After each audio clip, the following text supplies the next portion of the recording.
હરિઓમ બાળકો, ચાલો ભણવું છે ને? મજા આવે છે? હે, ગુજરાતી ભણવાની મજા આવે છે કે અંગ્રેજી? ગુજરાતીમાં શબ્દો એ બધું વધુ લખવાનું થાય, અંગ્રેજીમાં તો એક એક આલ્ફાબેટ, એક અક્ષર લખી લખીને પૂરું થઈ જાય જલ્દી, હે ને ભાઈ? તો આજે આપણે ગુજરાતીમાં સ્વાપોથીમાં લખવાના છે શબ્દો. આવી સ્વાપોથી છે ને તમારી પાસે? તો સ્વાપોથીમાં પાના નંબર 18 અને 19 પર શબ્દો છે, એ શબ્દો લખવાના છે. એટલે બધા સ્વાપોથી કાઢી દેજો. હવે બધાનું ધ્યાન અહીંયા, બરાબર? તમારે તો એની સામે લખવાનું છે, એટલે લખેલું છે, એટલે તમારે વાંચવા માટે અહીંયા ધ્યાન રાખો, એટલે વાંચવાની ખબર પડે. હવે શું છે જુઓ, ન જ ર, ન જ ર. અને આપણે ન નળનો ન, જ જમરૂખનો જ, ર રથનો ર એમ બોલશો તો તમને એમ નહીં ખબર પડે કે આ ન જ ર લખેલું છે. આપણે એમ કહેતા કે જરા નજર કરો તો, હે, તો આ ન જ ર એકદમ સાથે જ વાંચન, કે ન જ ર એને શબ્દ મૂળાક્ષર વાંચવાના હોય તો આપણે જુદા જુદા વાંચીએ, કે ક, ખ, ગ, બરાબર અટકે. પણ આ છે શબ્દ, એટલે શબ્દમાં આપણે વચ્ચે ઊભું રહેવાનું નથી, કે ન જ ર, બરાબર? એવી રીતે જ વાંચવાનું છે. પછી બ ચ ત, બચત. બચત એટલે આપણે કંઈ પણ બચાવવાનું હોય, અને બચાવ્યું હોય તે કહેવાય બચત. પૈસાની બચત હોય, ખાવાની બચત હોય, બરાબર? કોઈ પણ વસ્તુ હોય તો એમાંથી આપણે કેટલું બચાવીએ છીએ વાપરીને, એટલે એ કહેવાય બચત. પછી ત ર સ, તરસ. પાણીની તરસ લાગે છે ને ભાઈ? પછી ર મ ત, રમત. જે શબ્દ આપણે મોઢેથી એ બોલીએ છીએ એ વખતે આપણી પેન્સિલ નોટમાં એ શબ્દ લખાવવો જોઈએ. પછી જુઓ, હું બોલું છું મ, ત્યારે હું મ જ લખી રહી હોઉં છું. પછી હું બોલું છું ગ, ત્યારે હું ગ લખતી હોઉં. અને જ, મગજ. બધાને મગજ હોય છે ને માથામાં, એ મગજ. પછી હ ર જ, ફરજ. આપણે જ્યાં કોઈ પણ જગ્યાએ કોઈને ફરજ બજાવવાની હોય, કામ સોંપ્યું હોય કે તમારે આટલું કામ કરવાનું છે, તો એ આપણી ફરજ આવે છે કે આપણે આટલું કામ કરવાનું છે, જે સોંપ્યું હોય એ. પછી ભ જ ન, ભજન. લ ગ ન, લગન. લગનમાં તો જાવ છો ને? હમણાં નહીં ગયા હો, હે? કોરોના બધા લગનમાં જવાનું બંધ થઈ ગયું ભાઈ, હે? તો આપણે એ લગનમાં જઈએ ને એ. પછી આ એની નીચેના જ છે અહીંયા, કે મ ફ ત, મફત. મફત એટલે પૈસા વગર મળતી હોય વસ્તુ, તો શું કહેવાય? મફત. ન ગ ર નગર. નગર એટલે શહેર. કોઈ પણ નગરમાં જતા હોઈએ ને એ નગર, અમદાવાદ શહેર. પછી ર ક મ રકમ. રકમ એટલે તમે ગણિતમાં સંખ્યા લખો છો એને કહેવાય રકમ. ગમે તે 5 હોય, 25 હોય, 20 હોય, 15 હોય, 17 હોય તો એને શું કહેવાય? રકમ કહેવાય. સંખ્યા રકમ. પછી ખ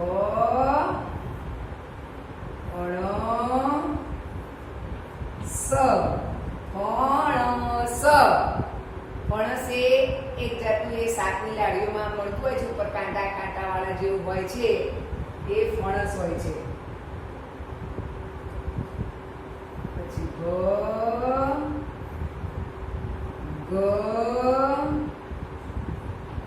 ત ભગત. મંદિરમાં હોય ને ભગત અને ભજન કરે. હવે ત ર ત તરત, ફટાફટ એમ, તરત એટલે જલ્દી. પછી જ ડ પ ઝડપ. લખવામાં ઝડપ રાખો હે. પછી વ ખ ત વખત. વખત એટલે સમય. પછી આ છે 18મા પાનાના છે અહીંયા. હવે છે 19મો પાના નંબર. એના ઉપરના અને નીચેના શબ્દો આપણે સાથે લખીને પછી વાંચીશું. તો સ મ ય. સમય. ટાઈમ. સમય જ નથી ભાઈ એમને તો. હે ટીવી જોવાનો નથી કે પછી હોમવર્ક લખવાનો. પ વ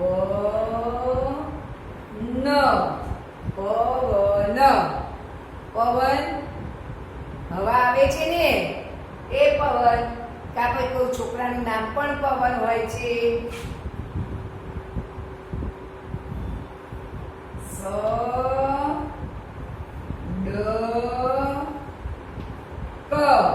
સડક એટલે રસ્તો. હવે જુઓ, તમે ચોપડીમાં લખશો ને તો જ્યાં જ્યાં ડ આવે છે ત્યાં આવી રીતનો ડ કરેલો હોય છે.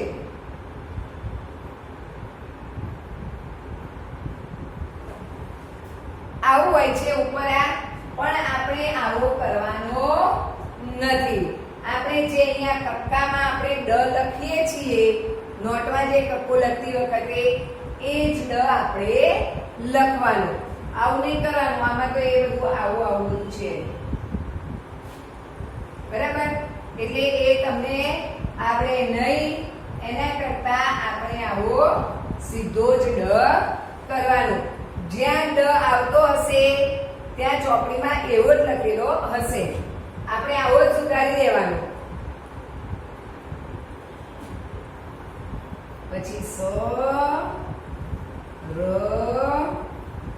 સરળ એટલે સહેલું.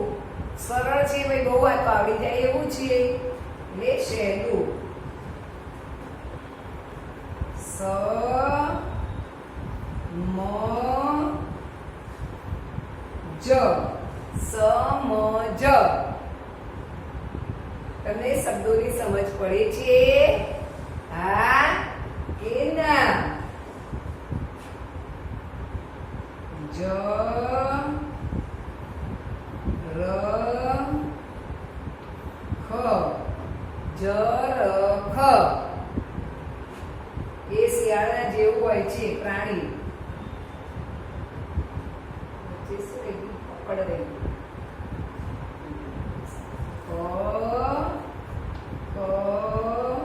ડ. પકડ. અને લ ડ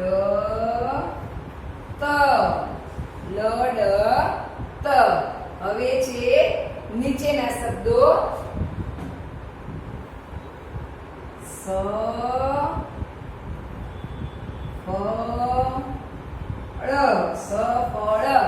સફળ થઈ ગયા ભાઈ. હે શેમાં સફળ થઈ ગયા? ભણવામાં.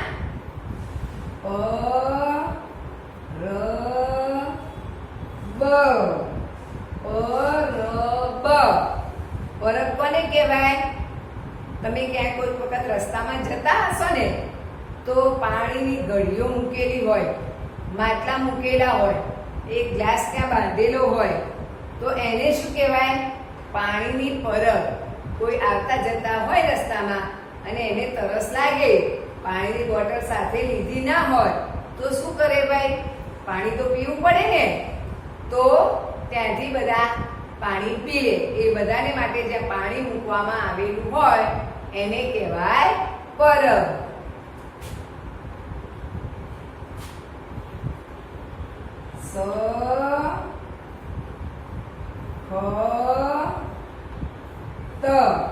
સખત એટલે બહુ જ કઠણ, સખત છે એમ. પછી પરખ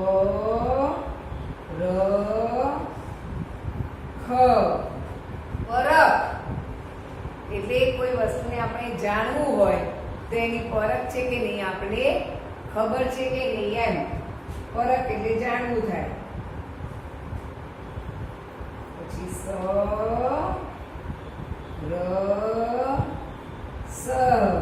સરસ. બાબાઈ બહુ સરસ લખ્યું ને. હે સરસ લખ્યું હોય તો મમ્મી એવું કહે છે ને. હા તો સરસ લખજો.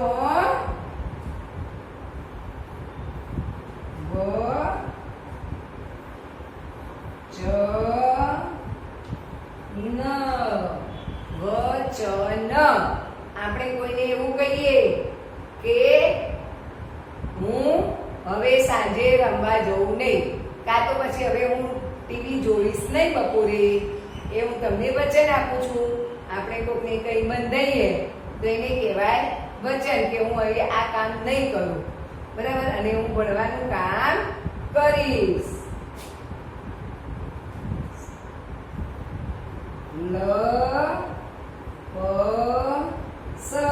લપસ એટલે લપસવાનું. અને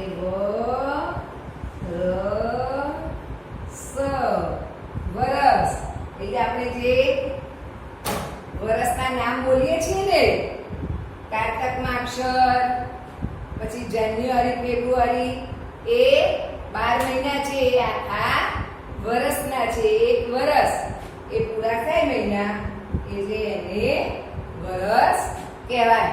હવે આપણે જેમ તમારે સ્વાપોથીમાં એક લખેલો છે ને સામે તમારે 3 વખત લખવાનું છે. આપણે અહીંયા 3 વખત તો નથી લખતા, પણ એક વખત લખીએ. તમારે ચોપડીમાં 3 વખત લખવાનું છે. તો ચલો હવે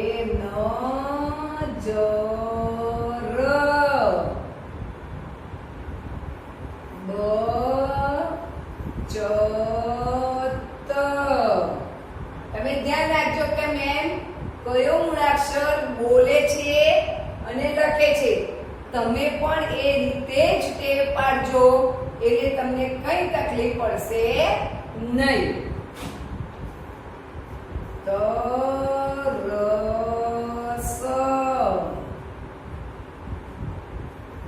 રમત,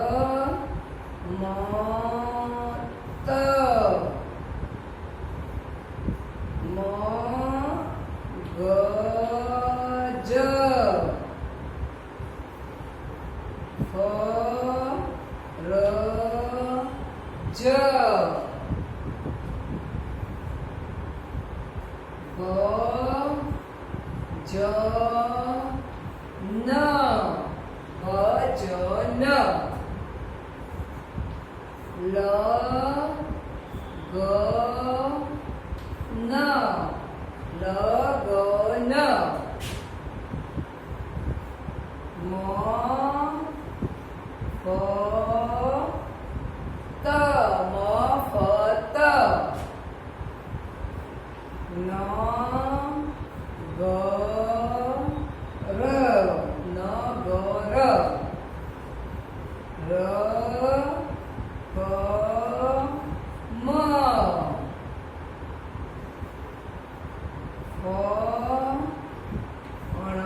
ભગત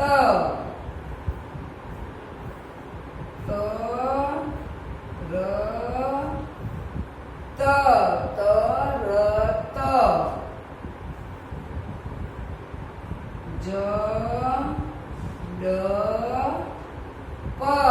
જડપ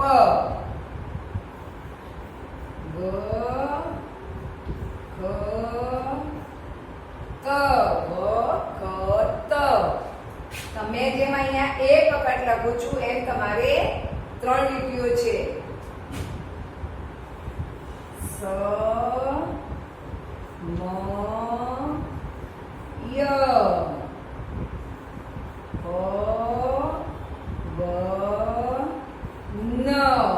એમ તમે સામે લખો કે સમય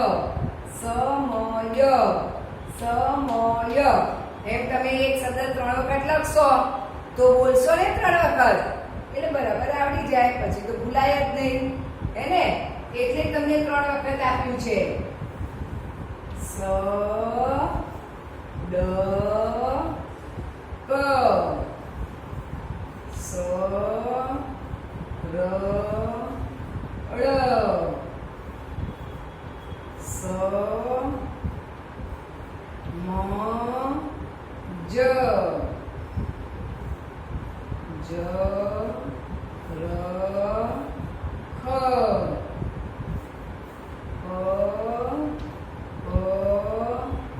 ડ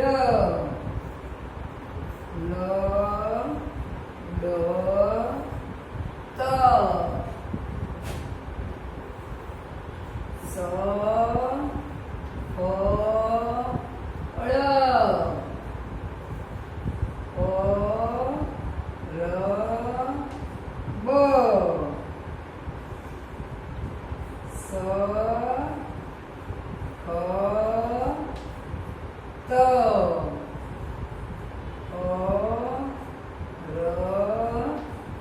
ખ સ ર સ ભ ચ ન લ સ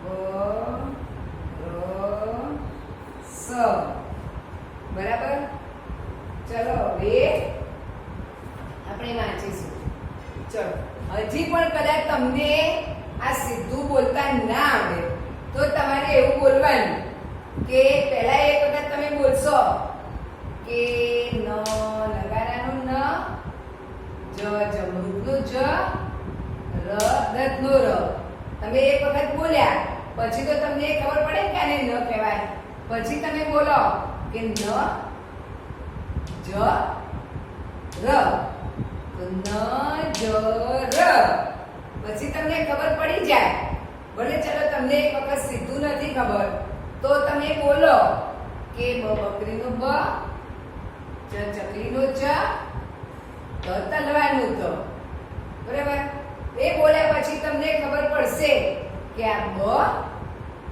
ચ ત તો બ ચ ત પછી એમ તમારે બોલી જવાનું પછી એવી જ રીતે આ ત ર સ તો તરસ ર મ ત રમત પહેલું તમને એકદમ સાથે બોલતા ના આવડે તો એક એક મૂળાક્ષર વાંચી લેવાનું કે મ ગ જ તો મ ગ જ હ ર જ હ ર જ ભ જ ન ભ જ ન લ ગ ન લ ગ ન હું તમને કેવી રીતે વાંચવાનું એટલે કહું છું નહીતર મને તો આવે છે હું તો ફટફટ વાંચી દઉં મ પ ત ન ગ ર ર ક મ પણ સ બરાબર પણ એમ બોલી જઈશ તો તમને નહીં ખ્યાલ આવે. એટલે તમને હું એવી રીતે કહું છું કે પહેલું મ, પછી ફ, પછી ત. બરાબર? પછી બોલો કે મ ફ ત.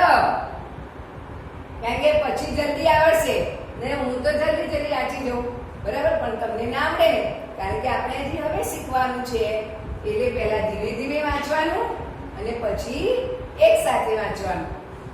ન ગ ર, ન ગ ર, ર ક મ, ર ક મ, ફ ણ સ, ફણસ, ભ ગ ત, ભગત, ત ર ત, તરત, જ ડ પ, જડપ, ઝડપ, વ ક ત, વખત, વખત, સ મ ય, સમય, પ વ ન, પવન, સ ડ ક, સડક, સ ર ળ, સરળ, સરળ. આમાં બે ર જોડે છે ને એટલે એવું થશે ર ર એમ, સરળ એમ. સ મ જ, સમજ, જ ર ખ, જરખ, અ ક ડ, પકડ, લ ડ ક, લડત, સ ફ ળ, સફળ, પ ર બ, પરબ, સ ખ ત, સખત, પ ર ખ, પરખ, સ ર સ, સરસ, વ ચ ન, વચન, લ પ સ, લપસ, વ ર શ, વરસ. બરાબર? તો આપણે આવી રીતે શબ્દો વાંચવાના. ભલે થોડી વાર થાય પણ આપણે ધીમે ધીમે વાંચતા શીખવાનું છે. કારણ કે એકદમ જલ્દી તમને ના આવડે. હજી આપણે નાના છો ને, હે, તો ધીમે ધીમે આપણે શીખવાનું, પણ શીખવાનું પાક્કું. બરાબર? પછી જો તમે ખાલી લખી જ કાઢશો અને બોલશો નહીં, વાંચશો નહીં, તો વાંચતા આવડશે નહીં. તમે એમ કહો વિડીયો જોયો, ચલો આજે આ લખવાનું છે, તો ચોપડીમાં જોઈને ઉતારી દીધું. બરાબર? એને તમે મેમે કેટલી વખત વાંચ્યું, તો એટલી વખત તમે મારી સાથે પણ બોલશો.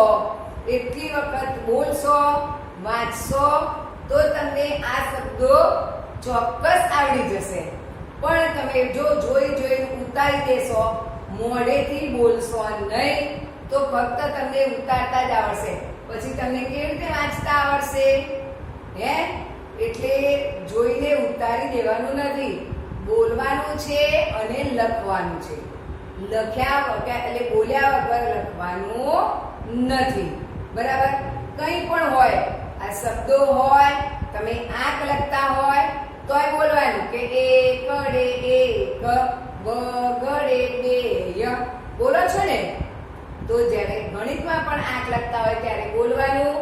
ગુજરાતીમાં આપણે શબ્દો લખતા હોય, વાક્યો લખતા હોય, એકકો લખતા હોય, પણ આપણે બોલીને જ લખવાનું છે. તો ચલો આ ચોપડીમાં પાના નંબર 18 અને 19 ઉપર સરસ અક્ષરે લખી દેજો. હરિ ઓમ.